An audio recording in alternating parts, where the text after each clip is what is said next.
Hello guys, मेरा नाम है आशीष और आप सभी का मेरे चैनल पे स्वागत है। आज हमारे साथ है मिस्टर वरुण कुकरेजा, जो कि एक बिजनेस कोच और मोटिवेशनल स्पीकर हैं। हेलो सर, कैसे हैं आप? बस बहुत बढ़िया। आप बताइए, आप कैसे? बस मैं भी बढ़िया। आज का जो हमारा टॉपिक रहेगा वो है कि लाइफ का क्या एम होना चाहिए। किसी भी मतलब कोई स्टूडेंट लगा लीजिए या फिर कोई भी बंदा, कोई जिम जा रहा है या फिर कोई पढ़ाई कर रहा है या कोई जॉब कर रहा है, तो मतलब उसका कोई एम नहीं है। तो बिना एम की जिंदगी जीना कैसा है? और मतलब आप अपनी कोई कंपनी रन करते हैं तो आपके में बंदे आते होंगे, कोई सेल्स में चला जाता होगा, कोई मार्केटिंग में चला जाता होगा, जल्दी जल्दी शिफ्ट करने लग जाते हैं। हाँ। तो विदाउट एमिंग लाइफ कैसी होती है, मतलब उनकी लाइफ, और क्या कॉन्सिक्वेंसेस हो सकते हैं? देखो, इसको ना बहुत समझना बहुत ज़रूरी है। एक्चुअली में विदाउट एम हम कहीं से शुरू हो रहे हैं और कहाँ रुकना है वो हमें पता ही नहीं है। अगर हम काम पे, जैसे अगर हम बात करें कि हम घर से निकल के काम पे जा रहे हैं, तो काम पे जाने का हमें पता होता है कि हमने इसी रास्ते से जाना है और हमें यहाँ पहुँचना है और हम इतनी देर में पहुँच जाएंगे। अब यही पे हम लेके चलते हैं कि हम सुबह घर से निकले और हमें नहीं पता हमने कहाँ जाना है। क्या होगा? हम एक ही एरिया में या हम अलग अलग सड़कों पे बार बार घूमते रहेंगे, गोल गोल गोल गोल, और हम कहीं भी नहीं पहुंचेंगे। सबसे मेन पॉइंट ये है कि आपके पास एक डायरेक्शन और गोल होना बहुत इंपॉर्टेंट है। जैसे हम जिंदगी में हम चलना शुरू करते हैं तो हमें हर थोड़ी दूरी पे एक डिसीजन लेना है कि हमें लेफ्ट जाना है या राइट जाना है। अक्सर हमारे साथ जिंदगी में टी पॉइंट्स आते हैं जहां पर हम मजबूर हो जाते हैं कि हमें एक डिसीजन लेना बहुत जरूरी है कि हम लेफ्ट जाएं या राइट जाएं। इन्हीं को कहते हैं कि डिसीजंस ही हमारी आगे डेस्टिनेशन बनते हैं, डिसीजंस ही हमारा कैरियर बिल्डअप करते हैं। ये पॉइंट समझना बहुत जरूरी है। जिनके पास विजन नहीं होता ना, वो रैंडमली कहीं पे भी लेफ्ट जा रहे हैं, कहीं पे भी राइट जा रहे हैं, और हर लेफ्ट कट और राइट कट आगे जाके कहीं निकले ऐसा जरूरी नहीं होता। कहीं पे जाके जाके डेड एंड भी होता है। लेकिन इसमें ना एक चीज है, जैसे आपने बोला डिसीजन आजकल के जैसे बच्चे होते हैं, कोई स्कूली बच्चे लगा लो, स्पोर्ट्स में भी होते हैं, या फिर कोई कॉलेज जाने वाला बच्चा होता है, ठीक है, कोई जिम करने वाला बच्चा होता है, वो सोचता है कि मैं बॉडी बिल्डिंग में अपना कैरियर बनाऊं, लेकिन उसके पास कोई विजन नहीं होता, कोई समझाने वाला नहीं होता। घर वाले कहते हैं कि नहीं, पढ़ाई कर ले तू। तो वो उस टाइप का डिसीजन कैसे बनाए? अब ये देखो, अब ये थोड़ा सा कॉम्प्लिकेटेड हो गया। अब हमें यहाँ पर ये समझना जरूरी है कि पहले इसमें ना दो पॉइंट निकलते हैं। एक होता है हाइपोथेटिकल। हाइपोथेटिकल हो गया कि अगर हम बच्चे की साइड से देखें तो वो विजन देख रहा है कि मैं आगे बॉडी बिल्डिंग में अपना कैरियर बनाना चाहता हूँ। हम पेरेंट्स की साइड से देखें तो पेरेंट्स का विजन है कि मेरा बच्चा पढ़ लिख के आगे अच्छा कैरियर बना सके। अब दोनों ही डिसीजन सही है अगर हम दोनों मोटिव से देखें। अब बच्चे के मोटिव से देखोगे तो वो भी आपको सही लगेगा कि उसका पैशन किसी और चीज में जा रहा है, बॉडी बिल्डिंग में जा रहा है, कोई आर्टिस्ट बनना चाहता है, कोई सिंगर बनना चाहता है। अगर हम उसको रोकते हैं किसी पढ़ाई करते, ये भी तो गलत डिसीजन है। अगर हम पेरेंट्स के कहते हैं कि नहीं, बच्चा पढ़े नहीं और सारी चीजें बाकी करे, बच्चे का पेरेंट्स भी सही है, आप पेरेंट्स को भी गलत नहीं कह सकते। यहाँ पर हमें एक म्यूचुअल डिसीजन निकालना बहुत जरूरी होता है कि बेटा पढ़ाई करना सबसे पहले जरूरी है, उसके बाद जो आपका शाम का टाइम बचा हुआ है आप उसमें बॉडी बिल्डिंग करो, हम आपको सपोर्ट कर रहे हैं। अब क्या हुआ, आपने दोनों के डिसीजंस लिए, आपने दोनों का एक विजन सेट किया। बच्चे ने सेट किया सुबह मुझे स्कूल जाना है, शाम को मैं अपना जिम जाऊंगा या अपना स्पोर्ट्स सेट करूंगा और उससे अपना विजन बनाऊंगा। यहां पर आपको ऐसी सिचुएशंस में हमेशा म्यूचुअल डिसीजन लेना बहुत कंपलसरी होता है आगे चल के, ताकि आपको राइट पाथ मिल सके। एक ना एक टाइम आएगा जब डिसीजन लेना है कि अब आगे फर्दर स्टडीज करनी है या आपको जिमिंग की तरफ जाना है, बट वो राइट टाइम का वेट करना बहुत इंपॉर्टेंट होता है। ये वही वाली बात है कि अगर हम गांव से निकले हैं, हम गांव से निकलते ही सीधे सोचे कि हमारी गाड़ी 70-80 की स्पीड में चलेगी, नहीं चलेगी। आपको हाईवे पे आने का वेट करना है। जैसे आपको हाईवे मिल जाता है, आपका दिमाग की एक माइंडसेट खुलने लग जाता है कि अब हम स्पीड में जा सकते हैं। तो आपने अभी बात की जैसे राइट टाइम और राइट पाथ, ठीक है, राइट टाइम तो चलो मैंने मान लिया, टाइम के साथ राइट टाइम भी आ जाता है, बिल्कुल। लेकिन आप मेरे को ये बताओ कि राइट पाथ कैसे पहचाने? जैसे अभी कोई मतलब एग्जांपल मैं ले लेता हूँ, कोई बंदा कॉलेज से निकला इंजीनियरिंग करके, बिल्कुल, ठीक है, उसके जो पुराने स्कूल के दोस्त थे, किसी ने बीएससी बीए कर ली, फिर सोचते हैं कि चलो साथ में हो जाएंगे, एमबीए कर ली, उसके बाद किसी स्किल का कोई कोर्स कर लिया, किसी ने मार्केटिंग का कोर्स कर लिया, फिर उसने पता चला नेटवर्किंग का कोर्स कर लिया। तो वो राइट पाथ कैसे ढूंढे? अब देखो, यहाँ पर ना सबसे पहले मेन चीज है कैरियर किसका है, उस एक पर्टिकुलर बंदे का जिसको पाथ चुनना है। जब तक वो अपने आप को नहीं समझ पा रहा, अपने आप को नहीं पढ़ पा रहा, उसको अपना स्किल नहीं मिलेगा, उसको अपने पाथ नहीं मिलेंगे। यहाँ पर ये पॉइंट समझना जरूरी है। अब अगर हम आपके एग्जाम्पल वाले को ही पकड़ते हैं, एक बच्चा है, उसने बीएससी या बी, एक तीन दोस्तों का ग्रुप है, हम एक चीज मान के चलते हैं कि एक ने बीएससी करी, एक ने बीए करी, एक ने कोई और कोर्स किया, लाइक बीएड करा, बीटेक करा, कुछ भी करा। अब दे ऑल आर प्लानिंग कि एमबीए करना चाहिए या नहीं। अब इन्हें ये डिसीजन लेना है कि मेरा पाथ एमबीए सही है या नहीं सही है। अब यहाँ पर फर्क कहाँ पे आता है, जिसने बीटेक करी थी या बीएससी करी थी उसको ये पूछना अपने आप से जरूरी है कि मैंने क्या सोच के बीएससी चूज करी थी। क्योंकि 12th के बाद अगर वो बीएससी में गया, बीए में नहीं गया ना, बीटेक वाला बीए में नहीं गया, बीए वाला बीटेक में नहीं गया, क्योंकि उन्हें अपना माइंडसेट पता था। तब उन्हें पता था कि मुझे आर्ट्स करनी है, मुझे इस तरफ जाना है। अब आगे चल के कि मेरे को अब अपना कैरियर को फ्लरिश करने के लिए एमबीए करना चाहिए या नहीं चाहिए, आप अपने आप को पढ़ना सीखो, आप अपने आप को देखो कि हर किसी का अलग अलग माइंडसेट होता है। अगर आप एक काम 30 के 30 दिन रोज 6 घंटे कर सकते हो तो वो आपके लिए सबसे बेस्ट बात है। इसको टेस्ट करने का एक तरीका बता रहा हूं। अगर आप सोचते हैं कि मुझे मार्केटिंग में जाना है, मुझे डिजिटल मार्केटिंग पसंद है, अपने पास अपना लैपटॉप खोल लो, आप चाहते हो कि मैं डिजिटल मार्केटिंग करूं, रोज 6 घंटे डिजिटल मार्केटिंग में स्पेंड करो। अगर 30 दिन तक बिना थके आप रोज 6 घंटे वही काम कर सकते हो, आपको बेस्ट डिजिटल मार्केटर बनने से कोई रोक नहीं सकता। अच्छा, यहां पर एक चीज देखना है, आप पाथ तो चूज कर रहे हो कि अब आपने कोई पाथ चूज करा तो हम सब वेल नोन है कि हमने जो काम चूज कर लिया वो फिर हमें लाइफ टाइम करना है। इनकम जनरेट करना जरूरी है। इनकम जनरेट हम लाइफ टाइम तब कर पाएंगे जिस काम में हम खुश है। अगर हम उस काम में खुशी नहीं हो पाएगी, एक टाइम के बाद बोर हो रहे हैं, तो फिर वो हम काम आगे कर नहीं पाएंगे। इसका मतलब वो बात हमारे लिए गलत है। आप चाहते हो कि आप एमबीए करना चाहते हो, आपके पास 1 महीने का टाइम है, आप एमबीए की एक बेसिक डाउनलोड कर लो नेट से, बेसिक स्क्रिप्ट या बेसिक बुक्स डाउनलोड कर लो कि 1 या 2 चैप्टर है। आप उस चैप्टर को रेगुलरली 30 दिन तक पढ़ सकते हो या नहीं पढ़ सकते। अगर 30 दिन तक आपने डेली 6 घंटे एमबीए पढ़ने में लगा दिए और उसके बाद भी आपका माइंड ईगर है कि मैं और पढूं, आपको डेफिनेटली एमबीए के लिए जाना चाहिए। मैं आपको लिख के देता हूं, उन 3 में से 2 अपने आप साइड हो जाएंगे कि नहीं ये हमारे बस की चीज नहीं है, ये हम गलत साइड से आ रहे थे। एक चीज ये देखना बहुत जरूरी है, कैरियर चूज करते हुए हमें अपने आप से ये पूछना जरूरी है कि मैंने ये चीज फिर सारी जिंदगी करनी है। क्या मैं डेली उतनी ही खुशी से, उतने ही पैशन से और उतनी ही स्ट्रेंथ से ये काम कर पाऊंगा? क्योंकि उस काम में दिल लगेगा, आपका काम में दिल लग रहा है, आप 365 के 365 दिन वो दिल चीज खुशी से करोगे, आपको सक्सेस 100% है। ये पाथ आप ही के लिए बना हुआ है। बिल्कुल। अच्छा, एक चीज बताइए सर, जैसे भाई छोटे बच्चे होते हैं स्कूल वाले और जिनको पता है हमारा फैमिली बिजनेस है, कोई शॉप लगा लीजिए या कुछ भी लगा लीजिए, और कहीं ना कहीं उनको पता चल जाता है कि आगे मेरे को ये फैमिली बिजनेस संभालना ही है। तो उसको शुरू से ही कैसे प्लानिंग करनी चाहिए कि मैं इस बिजनेस को बढ़ाऊं, मतलब स्टार्टिंग से ही? एक्चुअली में ना अब ये थोड़ा सा नेचर ऑफ बिजनेस पे भी जाता है। अगर हम देखें कि लालाओं टाइप में बिजनेस है, मतलब कि फैक्ट्रीज चल रही है या इस तरीके से है, हमें ये समझना जरूरी है कि उस काम में मेरे फादर या जो मेरे एंसेस्टर हैं जो उस काम को संभाल रहे हैं उनके पास स्किल्स क्या क्या है, या मेरे को इस काम के लिए नॉलेज क्या क्या चाहिए। क्योंकि आधा इंडिया फेल वहां होता है जहां वो थियोरिटिकल की तरफ जाने लग जाता है despite being of practical knowledge.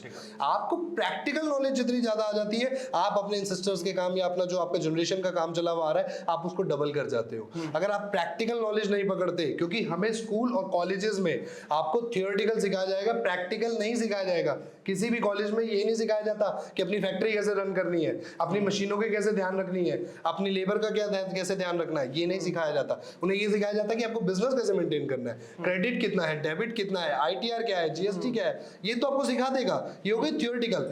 Practical कि मेरी फैक्ट्री में एक्चुअल में अगर कोई दाना आता है तो वो कहां से आता है, दाने की कितनी क्वालिटी होती है, मुझे इतना माल अगर मैं इतनी मैन पावर में निकालता हूं तो मुझे कितनी मैन पावर बढ़ाने पर मेरे एक डिजायर टारगेट पूरा हो सकता है, मुझे कितना इंफ्रास्ट्रक्चर चाहिए, मुझे लैंड कैसी आ रही है, पानी कैसा आ रहा है, मेरे आउटपुट की क्वालिटी कैसे बढ़ सकती है, वो अपने आप जनरेशन बढ़ा लेंगे। अक्सर हम क्या देखते हैं, हमारी जो पिछली जनरेशन है उनको जैसा समझ में आया, क्योंकि तब टेक्नोलॉजी तो थी नहीं, थियोरेटिकल इतनी अच्छी स्टडीज थी नहीं, तो उन्होंने अपने माइंडसेट के हिसाब से तो बना दिया।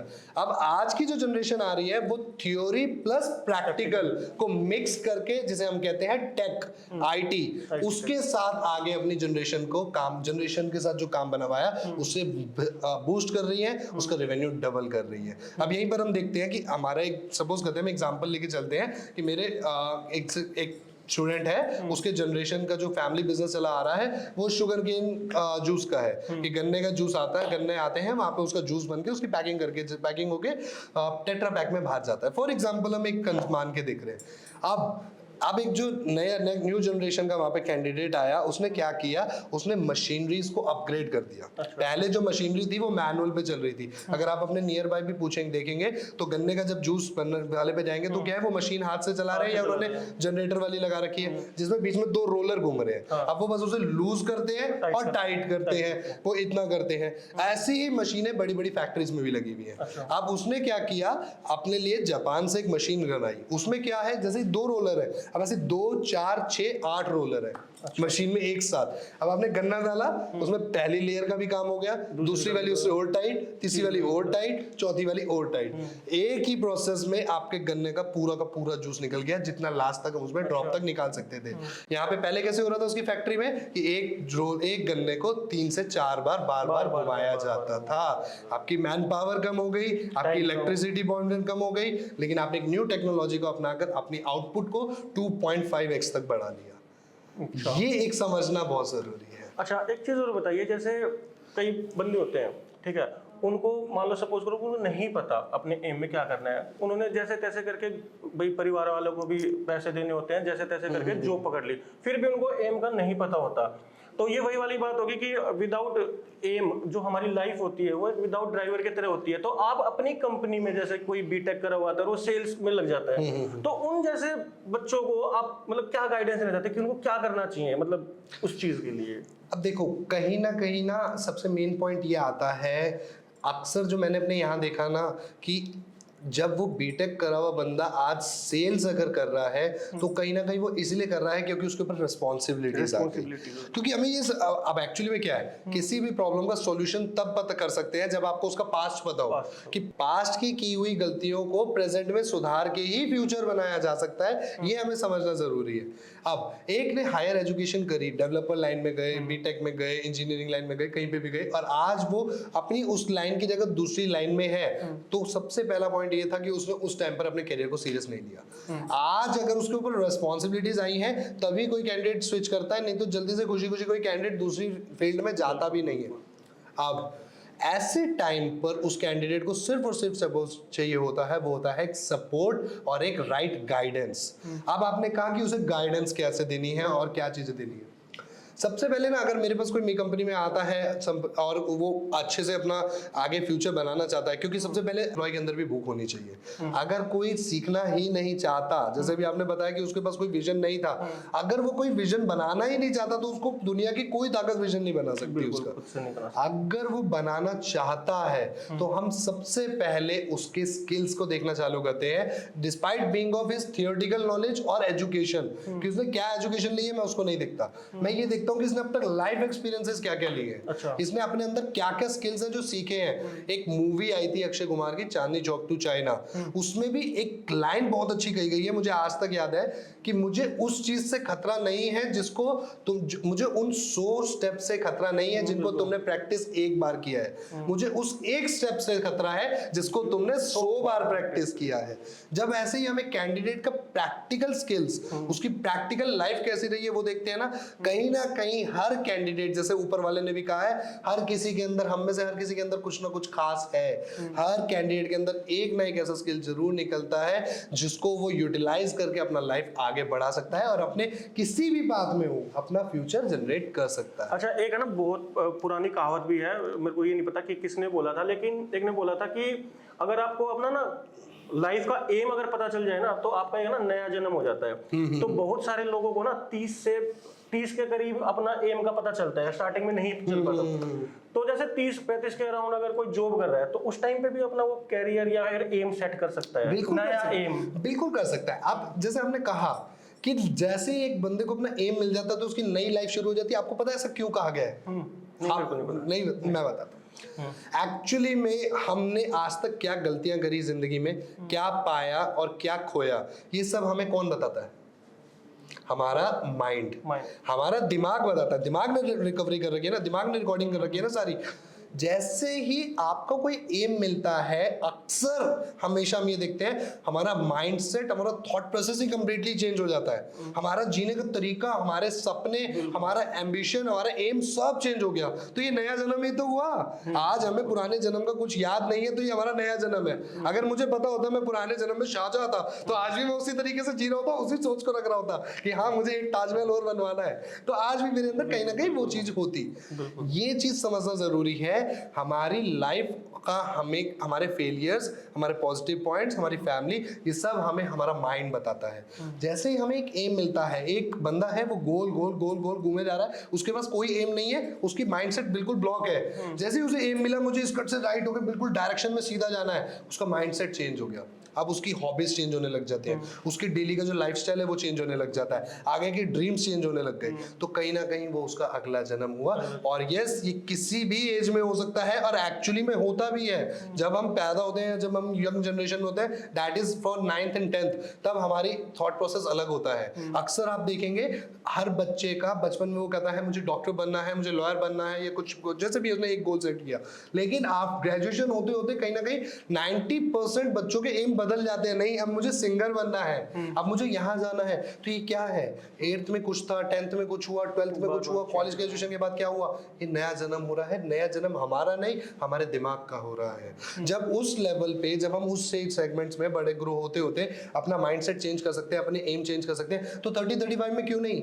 कुछ लोगों का आपने देखा होगा, कुछ लोगों के घर पे अडल्ट्स होते हैं जो बहुत गुस्से वाले होते हैं। कईयों के हमारे फादर साहब पुराने ऐसे रहे हैं, आर्मी से या किसी गवर्नमेंट जॉब से हो, तो बहुत स्ट्रिक्ट रहते थे कि नहीं, ये नहीं होगा तो नहीं होगा। फिर घर की 10 लकड़ियां टूट जाती थी, लट टूट जाते थे, चाहे नहीं होगा तो नहीं होगा। पर अक्सर हमने देखा पोता पोती होते ही उनका माइंडसेट चेंज होने लग जाता है। जो एकदम जिनके कभी मतलब प्यार से तक नहीं बोला, आज वो बच्चों के साथ खेल रहे होते हैं, कूद रहे होते हैं। कहावत है मूल से प्यारा ब्याज, तो पोता मूल से प्यारा, हाँ, वो ब्याज कहते हैं, मतलब बिल्कुल उनका नेचर ही बदलने लग जाता है। आप उसको भी तो क्या कहेंगे? अब वो किस एज में उनका माइंडसेट बदला, ये बस समझने की तरीका है कि आप अपने आप को कैसे समझा पाते हो। क्योंकि अगर आप ये देखोगे, अभी आपका माइंड एक्टिव है ना कि मैं अब 30 साल का हो गया, 35 का हो गया, या मैं अभी तक 100 बार फेल हो चुका हूं, मैं आगे भी कैसे पास हो जाऊंगा, ये हमारा अपने आप को देखने का तरीका है। It's never too late to be old. अच्छा, अब एक बहुत ही सीरियस टॉपिक भी है हमारे भारत देश में। सपोज कोई बंदा है, उसने एम सेट कर लिया कि भाई मेरे को तो यूपीएससी क्रैक करनी है, कोटा वोटा से कोचिंग लेनी शुरू कर दी, या कहीं से कोचिंग लेनी शुरू कर दी, पूरा दिन रात एक कर दिया, 2 साल 3 साल खराब कर दिए। एम उसका वही है, यूपीएससी क्लियर करना, और नहीं हो पाया। ठीक है, लोग सुसाइड तक कर लेते हैं। तो ऐसे लोगों को, ऐसे बच्चों को आप मतलब क्या गाइडेंस देना चाहते हैं कि जो एम था चलो नहीं हो पाया, अब हमने बात कर ली पॉजिटिव, लेकिन अब फेलियर के बारे में बात करेंगे कि उससे वो कैसे रिकवर कर सकते हैं, कि जो उनका एम था वो क्या, मतलब उसके बारे में बताइए थोड़ा सा। अब देखिए, सबसे ज्यादा अनमोल, अगर हम पुराने अपने ग्रंथ को भी पढ़े, तो सबसे ज्यादा अनमोल बताया गया है जीवन को। जीवन खत्म करना तो देखो सबसे बड़ा महापाप है। आप अगर आपने एम पूरा हुआ नहीं हुआ, कैसे ठीक करना है, ये एक बात की बात है। लेकिन ये जो बच्चे सुसाइड कर लेते हैं या किसी तरीके से अपना जीवन खत्म करने की कोशिश करते हैं ना, ये तो बिल्कुल ही बंद हो जाना चाहिए। ये किसी भी कीमत पर नहीं होना चाहिए। क्योंकि जो आपने, अब अगर मैं इनके लिए सबसे पहले ये चीज जरूर बताना चाहूंगा कि ये अपनी जिंदगी खत्म करते हैं, पर वो जिंदगी एक्चुअल में इनकी नहीं होती, अननेसेसरी का सर, ये इनके माँ बाप की प्रेशर लेते हैं अननेसेसरी का वो हाँ, यही, क्योंकि ये जो प्रेशर है। अब एक मिनट, अब क्या होता है, कुछ लोगों के पास, अब तक हमने बात करी एम नहीं था, अब इनके पास में परफेक्ट एम था। इन्होंने बचपन से एक सपना देखा कि मुझे यूपीएससी या मुझे गवर्नमेंट प्रिपरेशन करके गवर्नमेंट हाई पोस्ट पे लगना है और मुझे इसको क्रैक करना है। अब इसके लिए बहुत सारे बच्चे अपने गाँव से शहरों में आगे भी रहते हैं, कोचिंग क्लासेस लेते हैं, पैसा भी लगाते हैं, कुछ के लोग पेरेंट्स लोन पे लेके कर रहे हैं। बट उसके बाद अगर वो अचीव नहीं हो पाता है, तो मैं मानता हूं कि बहुत बड़ा एक लेवल का मेंटल प्रेशर, एक मेंटल टॉर्चर कहना चाहूंगा मैं, ये आता है।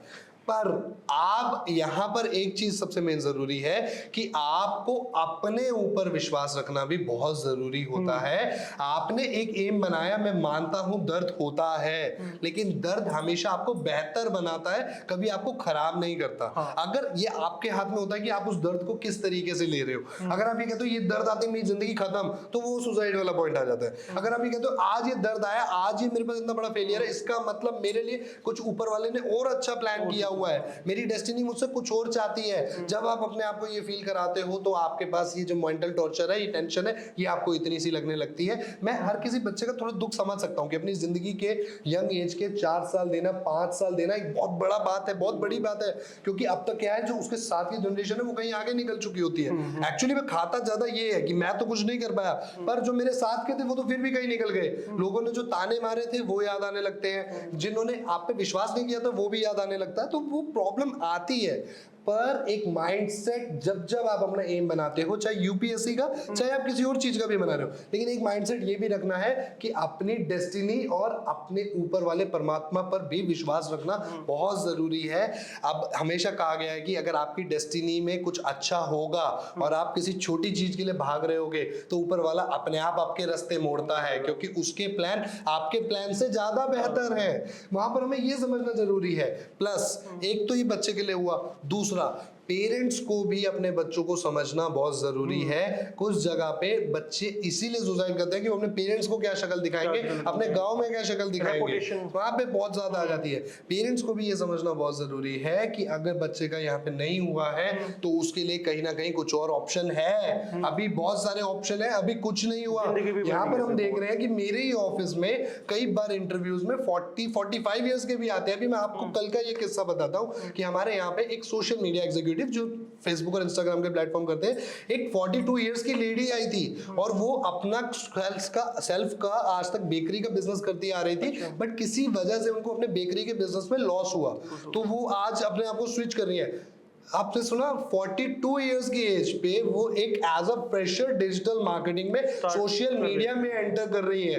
तो मतलब I am having a huge respect for her कि ये एज में भी वो अपना मोरल डाउन नहीं होने दे रही, despite being of mother of 2 childrens. जो अभी डाउन करके आई थी, बिजनेस बंद हो गया, लॉस हो गया है, अपनी आधी से ज्यादा जिंदगी 42 इयर्स की है, कहीं ना कहीं मैं अगर एज्यूम करूं तो अपनी जिंदगी के मिनिमम 10 से 15 साल तो उन्होंने बेकरी चलाई होगी। आज उसे शट डाउन करके वो एक एम्प्लॉयमेंट की तरफ जा रही है as a fresher at the age of 42, mother of 2 children वो ज्वाइन कर रही है। तो मतलब I was having a very huge respect for her कि yes this is the ambition कि जो होना चाहिए है किसी के अंदर। तो ये समझना बहुत जरूरी है, करने वाले कर रहे हैं, बट आपके पास माइंडसेट प्लस पीछे से थोड़ा सा सपोर्ट होता है तो बड़े से बड़ा दुख भी निकल जाता है। पीछे का सपोर्ट आप ऑब्वियसली पेरेंट्स का सपोर्ट होना बहुत जरूरी है। दूसरा हमें ये सीखना है कि हमारे लिए एक डेस्टिनी फिक्स है। अगर आपको इसमें नहीं बन पा रहा है या किसी भी एक फील्ड में, खाली यूपीएससी नहीं, अगर आप अदर फील्ड में भी नहीं बन पा रहा है तो हमेशा अपने अंदर ये चीज ध्यान रखना, आपके लिए इससे बेहतर कुछ लिखा हुआ है, आपके लिए इससे बेहतर कुछ है। हाँ, और बच्चों को ये भी तो देखना चाहिए ना कि आप जान की बाजी तो नहीं लगा के गए थे ना कि अगर मैं फेल हो गया तो मैं मर जाऊंगा। यार सिंपल आपने ये सोचा था मुझे ये बन के अपने सपने पूरे करने हैं, आप भी आप हो, आपके सपने भी पूरे होंगे। अभी इस तरीके से नहीं तो किसी और तरीके से होंगे, पर होंगे जरूर।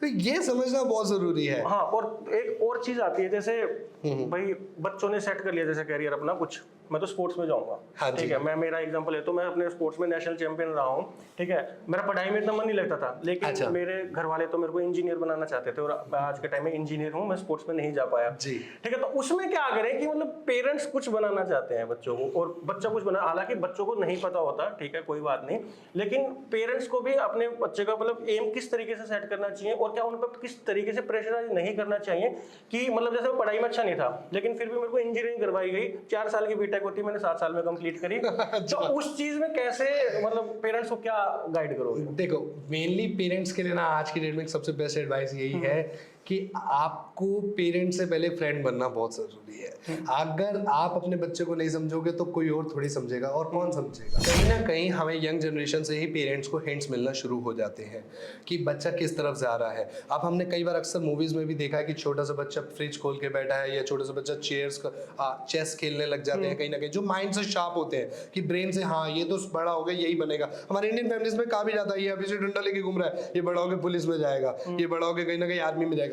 ऐसे छोटे छोटे हिंट्स ना मिलने लग जाते हैं और पेरेंट्स को उन हिंट्स को समझना बहुत जरूरी होता है। अगर आज मैं इस चीज को जरूर कह सकता हूँ कि अगर आपके पेरेंट्स ने समझा होता तो शायद मैं आपको ओलंपिक्स में जरूर देख रहा होता। आई विश कि मैं देख पाता आपको हर एक चीज में, पर क्या आप अपने पेरेंट्स के डिसीजन से मतलब ना खुश हो? नहीं, क्या अभी आज तो- अभी तो कामयाब मैं सेटल्ड है ना? बिल्कुल। यहाँ पे भी समझो, सिर्फ आपकी तरफ से सोचना तो इसकी कोई 100% श्योरिटी नहीं है ना कि मैं ओलंपिक्स तक पहुंच ही जाता, मैं नेशनल हेड इंटरनेशनल पे लेवल पे जा भी पाता, इसकी कोई गारंटी नहीं है ना। ये चीज समझना, पेरेंट्स अपनी तरफ से डिसीजन लेते हैं, अपने पुश करते हैं, आपने अपनी तरफ से किया, पर हमें ये देखना जरूरी है कि हम फ्यूचर में खुश कितने हैं कहाँ पर भी है, लेकिन हमारा खुश होना भी इंपॉर्टेंट है। तो इस चीज को समझते हुए कि पेरेंट्स अपने बच्चों के जो छोटे छोटे हिंट्स आ रहे हैं उनको थोड़ा सा पकड़ के थोड़ा सा समझे, तो वहां पर चीजें फ्लुएंट हो जाती है। यहीं पर अगर आपको घर वाले एक डील रख देते कि आप बीटेक कर ले बेटा, बीटेक करने के बाद तू जहाँ गएगा मैं तेरे को वो कर देता, तो बीटेक 3 साल में हो जाती, 4 साल में हो जाती, 7 साल लगते नहीं। ये एक टेक्निक्स होती है कि आप कैसे डील कर रहे हो। अपने बच्चों के साथ पहले फ्रेंड बने, अंडरस्टैंड करें, फिर पेरेंट्स बन के डिसीजन ले, तो वो कहीं ना कहीं बेटर डिसीजन निकल के आता है। बिल्कुल बिल्कुल। और हालांकि देखो, पेरेंट्स कोई गलत फैसला नहीं करते, लेकिन पेरेंट्स को यह समझना चाहिए कि अननेसेसरी का प्रेशर उन बच्चों पे ना डाले जो लोग बाहर कोचिंग वगैरह लेने जाते हैं। ठीक है, मैं हालांकि मैंने बीटेक करी, लेकिन आज के टाइम में मैं कहीं ना कहीं पहुंच गया। मेरे जो कलीग्स थे वो IITian भी हैं, ठीक है, तो वो भी यही है, वो भी इसी जिंदगी में जी रहे हैं, वही खाना खा रहे हैं, मैं भी इसी जिंदगी में हूँ। तो उन बच्चों को यही कहना चाहते हैं बेसिकली कि सुसाइड करना इज नॉट एन ऑप्शन। आपकी जिंदगी बहुत बड़ी है और आप पता नहीं आगे क्या कारनामे कर दें। तो इसी के साथ खत्म करते हैं। हाँ, तो इसी के साथ पॉडकास्ट खत्म करते हैं। होप सो आप सबको यह पॉडकास्ट अच्छा लगा होगा। चैनल को फॉलो कर लीजिएगा। अगर आपको यह पॉडकास्ट में कोई भी चीज की कमी लगी हो, अपना कोई सजेशन देना चाहते हो, तो आप कमेंट बॉक्स में हमें लिख सकते हैं। Thank you.